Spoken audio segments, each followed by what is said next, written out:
அந்த சோம்பெல்லாம் இருக்கிறதுனால ரொம்ப டேஸ்டியாக இருக்குது. நல்ல மொறுமொறுன்னு இருக்குது.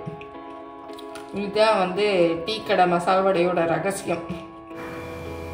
Hi friends, welcome to Annam's recipes. இன்றைக்கி டீ கடையில் போடுவாங்க இல்லையா மொறுமொறுன்னு மசால் வடை, அதை வீட்லேயே பாருங்கள் எவ்வளோ கிறிஸ்பியாக உள்ள சாஃப்டாக எப்படி செய்யலான்னு பார்ப்போம் வாங்க. எங்கள் ப்ராடக்ட்ஸ் எல்லாம் யூடியூப்பில் கமெண்ட்ஸ்க்கு கீழே வந்துட்டுருக்கு. அதில் போய் கிளிக் பண்ணிங்கன்னா அதோட ரேட்டு டீட்டெயில்ஸ் எல்லாமே இருக்கும். அதை கிளிக் பண்ணி நீங்கள் வேணுங்கிற பொருளை ஆர்டர் பண்ணி வாங்கிக்கலாம். இப்போ மசால் வடைக்கு பருப்பு ஊற வச்சுக்கலாம். நான் இன்றைக்கி வந்து பட்டாணி பருப்பு தான் ஊற வைக்க போகிறேன். கடலை பருப்பு பாருங்கள் கொஞ்சம் பெருசாக இருக்கும். இந்த மாதிரி பட்டாணி பருப்பில் பண்ணோன்னா டீ கடை வர டேஸ்ட்டுக்கே வந்துடும். ஏன்னா டீ கடையிலலாம் கொஞ்சம் பட்டாணி பருப்பு தான் போடுவாங்க. சிலர் வந்து ஃபுல்லும் பட்டாணி பருப்புலேயே பண்ணுவாங்க, சிலர் ரெண்டும் பாதி பாதி கலந்து பண்ணுவாங்க. நான் இன்றைக்கி வந்து இந்த பட்டாணி பருப்பு மாத்திரம்தான் பண்ண போகிறேன். ஏன்னா எங்கள் ஊரில் வந்து ரொம்ப நல்லா இருந்துச்சு. அவங்கக்கிட்ட தான் கேட்டேன் எப்படி செய்வீங்கன்னு சொல்லிட்டு. அவங்க வந்து பட்டாணி பருப்பில் செய்வேன்னு சொன்னாங்க. அந்தபடி தான் இன்றைக்கி செய்ய போகிறேன். ஒரு உலக்கு எடுத்துகிட்டு நல்லா 2-3 தடவை கழுவிட்டு ஒரு 2 மணி நேரம் ஊற வச்சுக்கணும். கடைகள்லாம் பட்டாணி பருப்புன்னு கேட்டிங்கனாலே கொடுப்பாங்க. பாருங்கள் கொஞ்சம் கடலை பருப்பை விட லேசாக இருக்கும், தட்டை தட்டையாக இந்த மாதிரி இருக்கும். இப்போ நல்லா கழுவிட்டு அது மூழ்கிற அளவுக்கு தண்ணி ஊற்றி வச்சுட்டு நல்லா ஊறட்டும், மூடி வச்சிடலாம். இப்போ 2 மணி நேரம் ஆச்சு. பாருங்கள் நல்லா ஊறி இருக்கு. இதை அப்படியே தண்ணி வடிய இந்த வடிகட்டியில் எடுத்து போட்டுக்கலாம். அப்போ தான் நல்லா மொறுமொறுன்னு வரும். நல்ல தண்ணி வடிஞ்ச பிறகு அரைச்சிக்கலாம். இந்த மாதிரி தண்ணியை வடிச்சிட்டு நம்ம அரைச்சோன்னா தான் நல்லா கிறிஸ்பாக வரும். இந்த மாதிரி ஒரு சின்ன சின்ன டிப்ஸை பார்த்தோன்னா அவங்க செய்கிற வடை மாதிரியே நமக்கு வீட்லேயும் செய்ய முடியும். இந்த தண்ணியை கீழே ஊற்றிடாதீங்க, வச்சுக்கலாம். நம்ம இந்த வடைக்கு அரைக்கிறச்ச வேணும்னா கொஞ்சம் யூஸ் பண்ணிக்கலாம். இப்போ தண்ணியெல்லாம் நல்லா வடிஞ்சிருச்சு. அப்போ தான் வந்து இந்த மசால் வடை நல்லா கரகரப்பாக இருக்கும். இதுக்கு அரைக்கிறதுக்கு தேவையான பொருள் எடுத்து வச்சுருக்கேன். சோம்பு 1 டீஸ்பூன் எடுத்திருக்கேன், ஒரு 5-6 பல் பூண்டு, ஒரு 1/2 இன்ச்சு இஞ்சி, அப்புறம் தேவையான உப்பு, உங்களுக்கு காரத்துக்கு எவ்வளோ தேவையோ அவ்வளோ மிளகா. நான் 5 மிளகா எடுத்திருக்கேன்.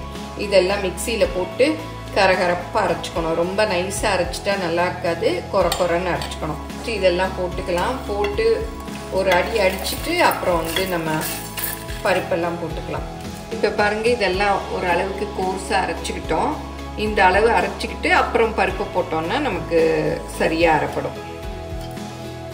இது 2 தடவையாக போட்டுக்கலாம்.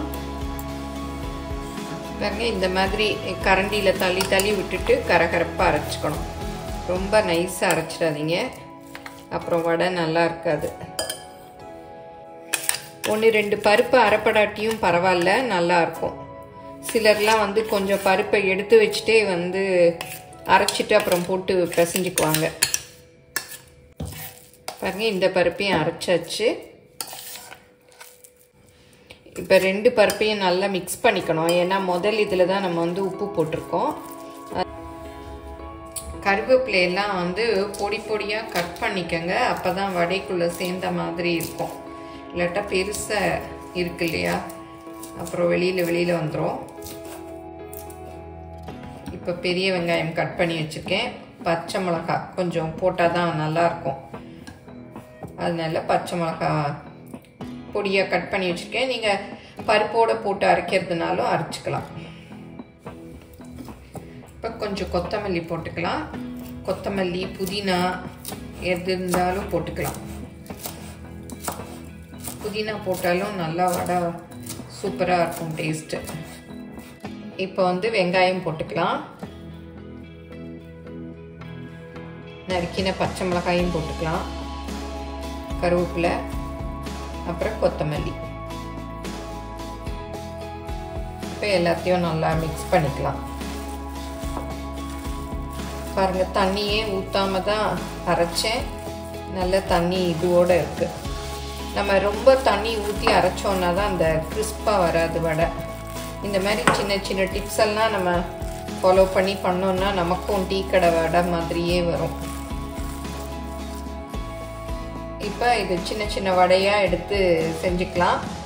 நீங்கள் பிகினர்ஸாக இருந்தால் வடையாக தட்டி தட்டில் வச்சுட்டு போட்டுக்கலாம், இல்லை டைரெக்டாக வேணாலும் எண்ணெய் காய வச்சுட்டு போட்டுக்கலாம். இங்கே பாருங்கள், இந்த மாதிரி பண்ணிவிட்டு இப்படி பண்ணிக்கணும். இந்த மாதிரி சென்டரில் வச்சு ப்ரெஸ் பண்ணிக்கணும்.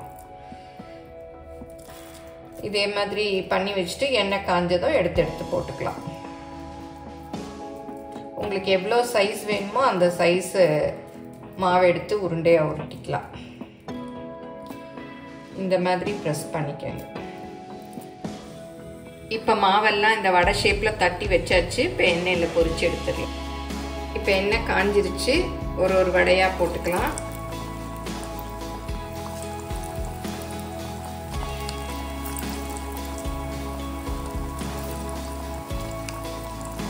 அப்படி ஓரத்துலேருந்து போடுங்க. நடுவில் போட்டிங்கன்னா எண்ணெய் தெரிக்கும். இந்த மாதிரி மாவை உருண்டையை உருட்டி இப்படி எடுத்து தட்டி அப்படி டைரெக்டாகவும் போடலாம். இப்படி எடுத்து தட்டிட்டு அப்படியே எடுத்து போட்டுக்கலாம். உங்களுக்கு எப்படி வசதியோ அப்படி போட்டுக்கலாம். சிலருக்கு வந்து எண்ணெயில் டைரெக்டாக போடுறது கொஞ்சம் பயமாக இருக்கும். அப்படி உள்ளவங்க அப்படி தட்டி எடுத்து வச்சுட்டு போட்டுக்கலாம். போட்ட உடனே வடையை வந்து திருப்பி விட்டுறக்கூடாது. ஏன்னா அது கொஞ்சம் வெந்த பிறகு தான் வந்து நம்ம திருப்பி விடணும். இப்போ பாருங்க, ஒன்று ஒன்றா மேலே வருது. நான் வந்து கடலை எண்ணெயில் போட்டிருக்கேன், அதனால கொஞ்சம் பபிள்ஸ் வருது.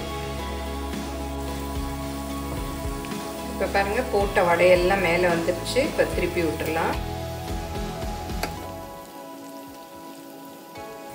அடுப்பை வந்து மீடியமில் வச்சுக்கோங்க, அப்போ தான் நல்லா வேகும். இல்லாட்டா வெளியில் ப்ரௌன் ஆகிடும், உள்ளே வேகாது. இப்போ பாருங்கள், ரெண்டாவது பக்கமும் ப்ரௌன் ஆகுது. இன்னும் கொஞ்சம் திருப்பி விடலாம்.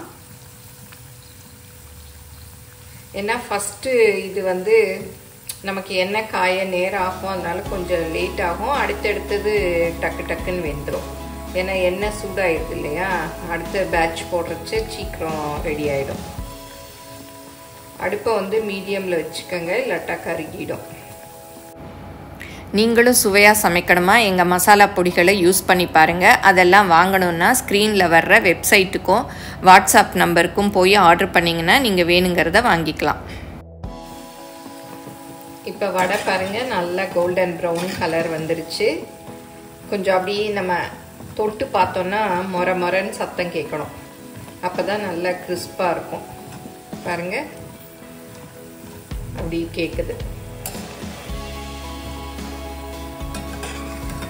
இப்போ வந்து எடுத்துடலாம். இந்த மாதிரி கரண்டி வச்சுட்டு எடுத்தீங்கன்னா எண்ணெயெல்லாம் அதிலே வடிஞ்சிடும்.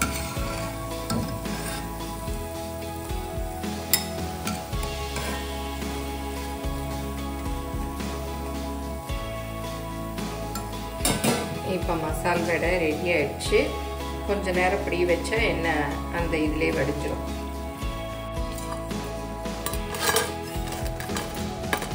கடல் எண்ணெயில் நம்ம ஃபஸ்ட்டு போடுறச்ச அந்த மாதிரி பொங்குற மாதிரி வரும். பாருங்கள், இப்போ 3வது பேட்ச் போடுறேன். அப்படியெல்லாம் ஒன்றும் பொங்கலை. அது போட போட சரியாயிடும்.